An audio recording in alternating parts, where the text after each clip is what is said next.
హల్లెలూయా. ఎవరిని? యేసుక్రీస్తును మనకు అనుగ్రహించి ఉన్నాడండి. నమ్మిన వారు ఒకసారి గట్టిగా చప్పట్లు కొడితే దేవుని మహిమపరుస్తారండి. ఎక్కడి నుంచి అంట? మనకు నిత్య జీవం ఇచ్చుటకై, నిత్య నరకాది నుంచి తప్పించుటకై ఆయన దేవుడు మనకు అనుగ్రహించి ఉన్నాడు. ఈ క్రిస్మస్ మనం జరుపుకుంటున్నాం. దేవుని బర్త్డే అంటున్నారు. దేవునికి బర్త్డే ఏంటండి? మూర్ఖత్వము కాకపోతే. దేవుడు లేకుండా నువ్వు ఉన్నావా? దేవునికే బర్త్డే చేసి అంత గొప్ప వాళ్ళమా మనమా?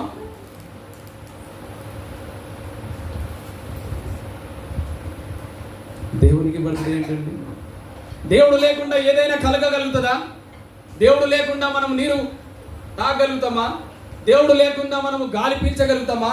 దేవుడు లేకుండా మనము సృష్టిని అనుభవించగలుగుతామా? మరి దేవుడు బర్త్డే ఏంటండి? దేవాతి దేవునికి పుట్టినరోజు అంట. నువ్వు అట్లా వచ్చినావు, నేను ఎట్లా వచ్చినా, మనం అందరము ఎట్లా వచ్చినాం? ఎక్కడి నుంచి వచ్చాం? ఆయన పుట్టిస్తేనే. ఆయన లేకుండా మనము లేమండి. మనం బర్త్డే జరుపుకోవచ్చు, ఆయనకు బర్త్డే కాదండి. ఆయన ఎప్పటి నుంచో ఉన్నాడు, మొదటి నుంచే ఉన్నాడు, ఆది నుంచే ఉన్నాడు. హల్లెలూయా. మరి ఏ గ్రంథాలు ఏం చెప్తున్నాయో నాకే తెలియదు, కానీ ఈ పరిశుద్ధ గ్రంథము, బైబిల్ గ్రంథము ఖచ్చితముగా చెప్పగలుగుతుంది. ఆది నుంచి ఉన్నవాడు మన దేవుడు. హల్లెలూయా. ఆది నుంచి ఉన్నవాడు మన దేవుడు. ఈ సృష్టిని చేసింది ఆయన. ఆది కాండములో ఈ వచనం చాలా క్లియర్గా ఉంటుంది. చూస్తారా ఒకసారి? మొదటి అధ్యాయంలోనే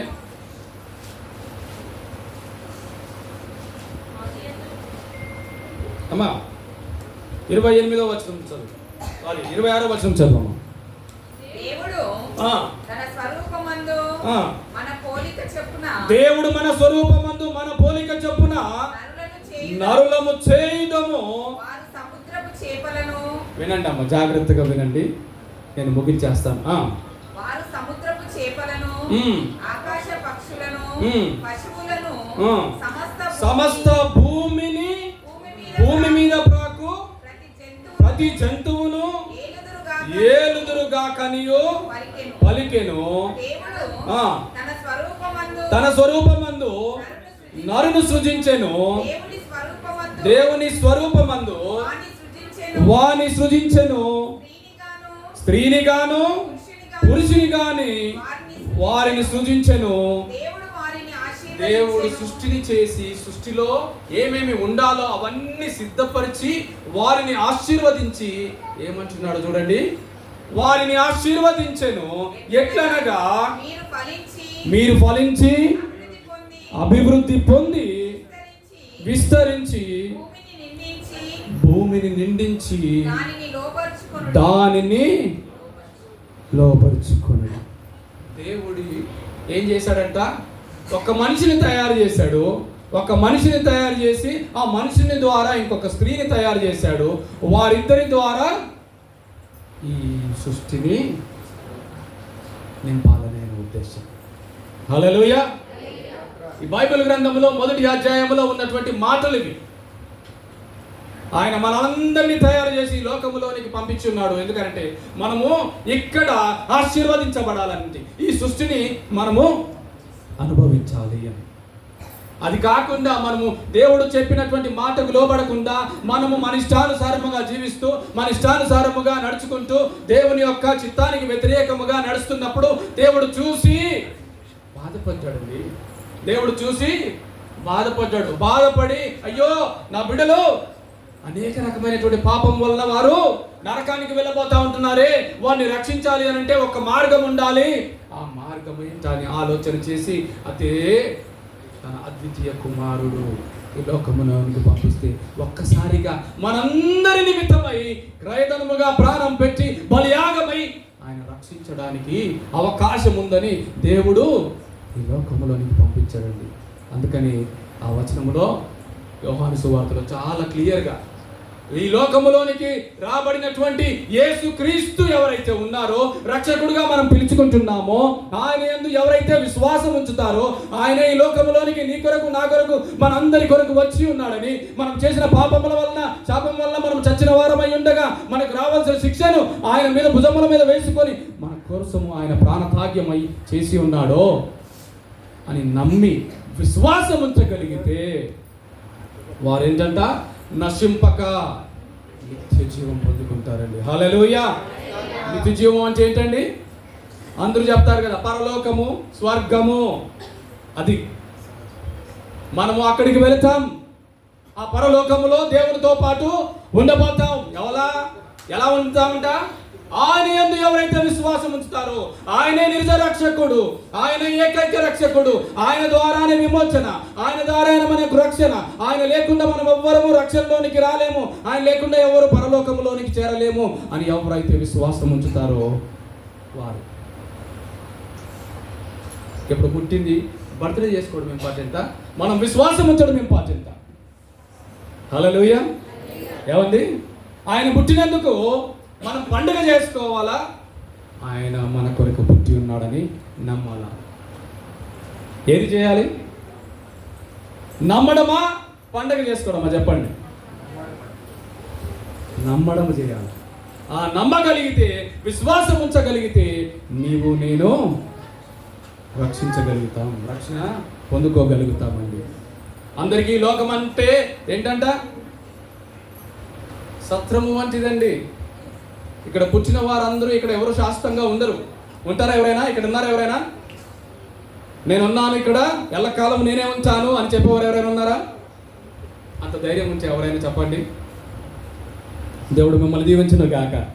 కాబట్టి మనమందరము ఈ లోకమును విడిచి వెళ్ళవలసిన వారమే. ఇదేంటో తెలుసా? సత్రము వంటిది. సత్రం అంటే తెలుసా? మనం ఎక్కడికైనా వెళ్ళినప్పుడు ఒక ప్లేసు డబ్బులు కట్టి ఉంటాం. ఇప్పుడంటే హోటల్స్ అంటున్నాం. ఇప్పుడేంటి? హోటల్స్ అంటున్నాం దాన్ని. 3 స్టార్, 4 స్టార్, 5 స్టార్ కాటేజెస్, ఇంకేంటమ్మా లాడ్జెస్ అంట. హల్లెలూయా. వావి బైబిల్ గ్రంథంలో దానికంటే ముందు దానికి ఒక పేరుంది. ఏంటంట? సత్రము. ఈ లోకము కూడా సత్రము వంటిదే. ఈ లోకములో నుంచి మనము కూడా వెళ్ళవలసి వారమే. వెళ్ళిన తర్వాత నువ్వు ఎక్కడికి వెళ్తావు? నిత్య జీవానికి వెళ్ళాలి, లేదా నరకానికి వెళ్ళాలి. 2 మార్గాలు మన ముందు ఉన్నాయి. ఒకటి పరలోకము, నరకము. మరి నరకానికి వెళ్ళాలి అంటే నీకు నచ్చినట్టు జీవించు, నిన్ను ఎవరు అడగరు. మరి పరలోకానికి వెళ్ళాలి, శాంతిగా జీవించాలి, నెమ్మది కలిగి జీవించాలి, దేవునితో పాటు ఉండాలి, బంగారు వీధుల్లో నేను తిరగాలి అని అంటే ఈ లోకములో ఉన్నప్పుడే, నీ లోపల జీవం ఉన్నప్పుడే, ఈయనే రక్షకుడని, ఈయనే నా కొరకు నీ కొరకు వచ్చి ఉన్నాడని, ఈయనే నా కొరకు నీ కొరకు మన పాపముల కొరకు ప్రాణం పెట్టి ఉన్నాడని నమ్మితే నీవు పరలోకం చేరుతావు. నమ్మకపోతే మీ చాయిస్. మీరు ఎక్కడికి వెళ్తారో, ఎక్కడికి వెళ్ళాలని నిర్ణయించుకుంటున్నారో, ఏ మార్గం వెళ్ళాలనుకుంటున్నారో వెళ్ళండి. మనం చాలా మందిని ఒక మార్గంలో వెళుతున్నప్పుడు అడుగుతూ ఉంటాం, అయ్యా ఈ రోడ్డు వెంబట నేను వెళ్తే సంగారెడ్డికి చేరగలుగుతానా అంటే ఆయన అంటాడు, అయ్యా ఈ రోడ్డు బాగలేదు, మీరు కారు వేసుకొని వచ్చారు కదా, గుంతలు ఉంటాయి, మీరు సేఫ్గా డ్రైవ్ చేసుకుంటూ వెళ్ళలేరు, అది కొద్దిగా దూరం అవుద్ది, ఒక 10 కిలోమీటర్లు ఎక్కువ అవుద్ది, కానీ మీరు బ్రేక్ మీద కాలు పెట్టకుండా వెళ్ళిపోతారు అని అంటే కారు ఉన్న వాళ్ళు దేన్ని ప్రిఫర్ చేస్తారు? మంచి మార్గాన్నే కదా, సులువైన మార్గాన్నే కదా, అవునా? మరి దేవుడు చెప్తా ఉంటున్నాడు, యేసు చెప్పాను, నేనే సత్యమును జీవమును మార్గమునై ఉన్నానని. హల్లెలూయా, హల్లెలూయా. కాబట్టి ఏంటా మార్గము? జీవ మార్గము. ఏంటా మార్గము? నిత్య జీవము. ఏంటా ప్లేసు? పరలోకము. ఆ పరలోకములో మనం అందరము సుస్థిరమైన స్థానాన్ని సంపాదించుకోవాలంటే అద్వితీయ కుమారునిగా పుట్టినటువంటి యేసు ప్రభు అందు మనం విశ్వాసం ఉంచగలిగితే ఆ నిత్య జీవాన్ని పొందుకోగలుగుతాము.